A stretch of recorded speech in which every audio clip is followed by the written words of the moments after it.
Alice कहती है जैसे मैंने वो डॉक्यूमेंट पढ़े ना जो मैं विच के मेंशन से लेके आई थी, तो मुझे बहुत ज्यादा गुस्सा आ गया क्योंकि उस सब का सेंटर ड्यूक इस्तबान ही था। और चाहे वो अपनी डिजाइन में कितना भी अंधा क्यों ना हो गया हो, लेकिन मुझे क्यों गुस्सा आ रहा था कि वो तुम पे ये सब कुछ कर रहा था। और इस बात ने मुझे बहुत ज्यादा अनकंफर्टेबल कर दिया, इसलिए मैं उसके पास गई थी। तो तब वो कहती है इसलिए मैं उसके पास गई क्योंकि मैं चाहती थी वो भी सफर करे जैसे तुम सफर कर रहे थे। लेकिन एडविन, क्या सच में तुम ठीक हो?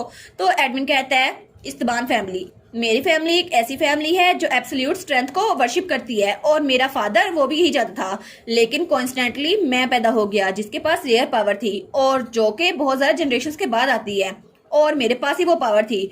और अगर मेरी पावर को पीक तक लेके जाना था तो मुझे टॉर्चर करना चाहिए था, जिसकी वजह से मेरे फादर ने मुझे कैद करके रखा। और वो चाहते थे कि वो मेरी एब्सोल्यूट पावर को कंट्रोल कर सके अपनी मर्जी से। और ड्यूक इस्तबान को इसलिए एब्सोल्यूट स्ट्रेंथ के साथ ऑब्सेशन थी, वो चाहते थे मेरी पावर उनके पास चले जाए, इसलिए उन्होंने ये सब कुछ किया।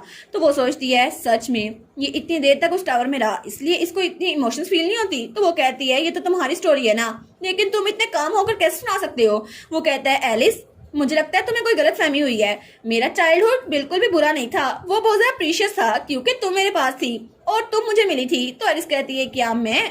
तो वो कहता है हाँ बिल्कुल, क्योंकि तुम्हारी वजह से, सिर्फ तुम्हारी वजह से अगर मुझे 100 साल और भी उस टावर में रहना पड़ता ना तो मैं रह पाता, क्योंकि तुम मुझसे मिलने आती थी।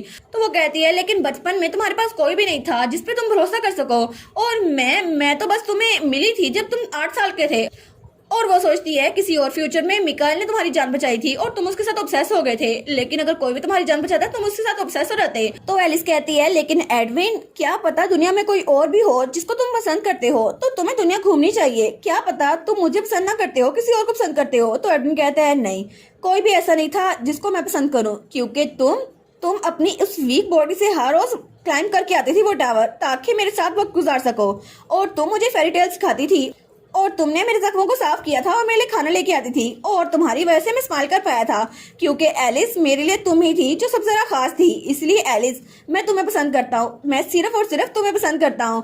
तो क्या तुम भी मुझे पसंद करती हो? तो एलिस कहती है हाँ बिल्कुल, मैं भी तुम्हें बहुत ज्यादा पसंद करती हूँ। तो तब उसको गले लगा लेता है। वो कहता है thank you so much Alice मेरी बात का जवाब देने के लिए। तो तब एलिस पीछे होती है और वो सोचती है ये टाइम ये बात करने का नहीं है, मुझे इसका कर्ज ब्रेक करना होगा। वो कहती है एडविन, मेरा एक सवाल है, आखिर तुम कितने ज्यादा पावरफुल हो? वो कहता है मैं पूरी दुनिया को डिस्ट्रॉय कर सकता हूँ। वो कहती है क्या, इतने ज्यादा पावरफुल? और वो सोचती है क्या मतलब ड्यूक इस्तबान इस पावर के पीछे था? तो वो कहती है नहीं 1 मिनट रुको, लेकिन अगर ऐसा ही है तो एडविन की पावर वो किसी को भी कंट्रोल कर सकती है ना, तो स्पिरिचुअल पावर इसके बदले में कुछ ना कुछ कर सकेगी, जैसे मिकाइल। तो मिकाइल अपना कान साफ करता है, वो सोचता है इस वक्त मेरी कौन बात कर रहा है। तो हमारे लिए सोचती है, वो कहेगा अगर तुम मेरी गर्दन पे चाकू भी रखो ना फिर भी मैं ये नहीं करूंगा। लेकिन वो कहती है एडविन चलो ना मिकाइल के पास चलते हैं, वो तुम्हारी हेल्प कर सकता है, तुम्हारी कंडीशन को सुधार सकता है। वो कहता है नहीं मैं ऐसे ठीक हूँ। लेकिन वो सोचता है अगर उसने मेरी जान बचाई ना तो वो कहेगा देखो ना मैंने तुम्हारी जान बचा ली। और एडविन की इमेजिनेशन में तो मिकाइल बहुत ज्यादा शरारती था। तो तब सीन चलता है और उसके बाद हमें महल दिखा रहता है और हमारी हीरोइन की कोरोनेशन थी और वहां पे सारे नोबल्स जमा थे और तब वहां पे एम्पर खड़ा हुआ था। वो कहता है ठीक है, तो मेरी बेटी एलिजाबेथ वो यहाँ पर आ रही है, और तभी हमारी हीरोइन एलिस वहां पर आती है और वो बहुत ज्यादा प्यारी लग रही थी। तो तभी वहां पर एक सर्वेंट आता है और वो एम्पर को ताज और रिंग देता है। तो हमारा एम्पर वो उस ताज को उठाता है और हमारी एलिस के सर पे रखता है, तो हमारी एलिस उस रिंग को पहनती है। तो एम्पर कहता है ठीक है, तो आज मेरी बेटी एलिजाबेथ रूट एल्गोरस वान वो आज एक क्राउन प्रिंसेस बन चुकी है। तो सब लोग उसको ग्रेट करते हैं। तो तब वो हमारी एलिस को लेकर बालकनी में जाता है और तब हमारी एलिस वहां पर सबको देखती है। वो सोचती है ये सारे लोग मुझे ग्रेट कर रहे हैं, और तब हर कोई उनको चीयर्स कर रहा था, लॉन्ग लिव एल्गोरस, लॉन्ग लिव एम्पर, और हर कोई उनको चीयर कर रहा था। वहां पे बच्चे भी थे, औरतें भी थे और आदमी भी। तो एम्पर वो भी अपना हाथ हिलाता है। वो कहता है आज का दिन बहुत ज्यादा यादगार है क्योंकि आज तुम क्राउन प्रिंसेस बन चुकी हो, तो तुम्हें इंतजार नहीं करना पड़ेगा क्योंकि इस साल का स्पिरिट फेस्टिवल वो बहुत ज्यादा ग्रैंड होने वाला है और तुम्हें गॉडेस ने चुना है, इसलिए तुम लोगों की तरफ खुशी लेकर आओगी। तो हमारी एलिस स्माइल करती है और वो दिल में सोचती है 1 मिनट, वो स्पिरिट फेस्टिवल मुझे अटेंड करना पड़ेगा, इसका मतलब है कि सारा काम मेरे कंधों पे आ जाएगा, लेकिन मुझे तो कुछ करना ही नहीं आता ना। और उसके बाद सीन होता है और हमें ड्यूक विगमेंट का कैसल दिखा रहता है और तभी वहां पर ड्यूक विगमेंट आता है। तो तब वो कहता है ठीक है दरवाजा खोलो, और तब जब वो दरवाजा खोलते हैं तो वो कहता है ग्रीटिंग योर हाइनेस, और वहां पे हमारी एलिस बैठी हुई थी। वो कहती है गुड मॉर्निंग ड्यूक विगमेंट। थैंक यू सो मच मेरा इनविटेशन एक्सेप्ट करने के लिए। तो ड्यूक विगमेंट कहता है ये तो मेरा ऑनर था, और वो वहाँ पे बैठ जाता है। तो हमारी एलिस कहती है प्लीज आप चाय ला सकती हैं और ड्यूक के लिए डिजर्ट भी लेके आइएगा। वो कहती है जी। और उसके बाद वहाँ पे बहुत सारे डिजर्ट्स आ गए थे और वहाँ पर ग्रीन ग्रेप्स भी थे। तो हमारी एलिस कहती है ये तो ड्यूक विगमेंट की स्पेशलिटी है ना। वो कहता है आपको तो बहुत इन्फॉर्मेशन है। तो डब्ल्यू कहता है रेचल ने इसको रिकमेंड किया था और उसने कहा था कि आपको ये बहुत ज्यादा पसंद आएगा। तो हमारी एलिस उसको खाती है। वो कहती है ये तो बहुत ज्यादा डिलीशियस है ना। लेकिन तब वो कहती है आप बहुत ज्यादा सरप्राइज हो गए होंगे ना कि मेरी कोरोनेशन सेरेमनी इतनी ज्यादा जल्दी हो गई है, लेकिन thank you so much cooperation के लिए। और तब वो हमें बताती है वाटर स्पिरिट फेस्टिवल एक स्पेशल त्योहार है जो सिर्फ विगमेंट डची में मनाया जाता है, और इस वक्त भी उनको ऐसा लगता है कि वाटर स्पिरिट यहाँ पर आती है और उसकी वजह से रेन होती है, इसलिए वो लोग ये सेलिब्रेट करते हैं और ये हर 5 साल बाद सेलिब्रेट किया जाता है। लेकिन इस बार मेरे फादर एम्पर ने कहा था कि हम भी ज्वाइन करेंगे और इसको होस्ट करने की जिम्मेदारी मेरे कंधों पे आ पड़ी है। लेकिन जब एम्पर ने ये बात ड्यूक विगमेंट से की थी तो उन्होंने कहा था क्या आप मजाक कर रहे हैं, लेकिन चाहे कुछ भी हो जाए उन्होंने एम्पर की बात मान ली थी। उन्होंने कहा था ठीक है। लेकिन तब वो हमारी हीरोइन के सामने था। वो कहते हैं एक फेस्टिवल है, आफ्टर ऑल बहुत सारे लोग ज्वाइन कर सकते हैं और इसके अलावा एम्पीरियल फैमिली अगर है तो कोई बात नहीं, आप भी अटेंड कर सकती हैं। वो कहती है लेकिन क्या ये डिफरेंट होगा। वो कहता है जी बहुत ज़्यादा डिफरेंट होगा, लेकिन मैं आपको एक बात बताना चाहता हूँ कि हमारी फैमिली में विगमेंट के पास स्पेशल एबिलिटीज होती हैं जिसकी वजह से हमें स्पिरिट का ब्लड है। तो वो कहती है क्या स्पिरिट का ब्लड, और वो सोचती है कि तो मैं पहली बार सुन रही हूँ ना, क्योंकि क्राउन प्रिंसेस के लेसन में मैंने कभी ये बात नहीं सीखी थी। तो वो कहता है जी बिल्कुल, कुछ भरोसेमंद साथियों के अलावा सिर्फ आपको यह बात पता है। वो कहती है क्या, लेकिन मुझे क्यों।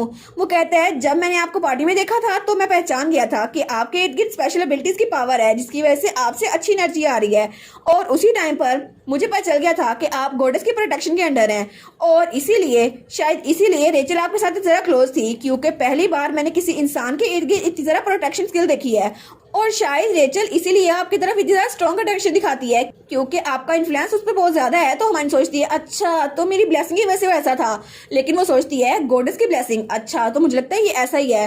तो ड्यूक कहता है हाँ बिल्कुल, सिर्फ आपको नहीं मैं बाकी लोग को भी देख सकता हूँ। तो वो कहती है क्या सच में। तो ड्यूक के बारे में क्या, ड्यूक इस्तबान के बारे में, आप जब उनको देखती है तो आपको कैसा फील होता है, क्योंकि मुझे तो उनको देखकर बहुत ज्यादा गुस्सा आता है। वो तो कोई काम के नहीं है लेकिन फिर भी पता नहीं दूसरों का काम क्यों खराब करते रहते हैं। तो वो कहता है लगता है आपको उनसे बहुत ज्यादा नफरत है। वो कहती है हाँ मैं इसको छुपाऊंगी नहीं। तो वो कहता है जी बिल्कुल, लेकिन मैं सब कुछ नहीं देख पाता तो मुझे माफ कीजिएगा, मैं आपके सवाल का जवाब नहीं दे पाऊंगा। वो कहते नहीं थैंक यू सो मच इतनी जरा इन्फॉर्मेशन के लिए। और तब वो दोनों बिल्कुल खामोश हो गए थे और पूरे कमरे में खामोशी थी।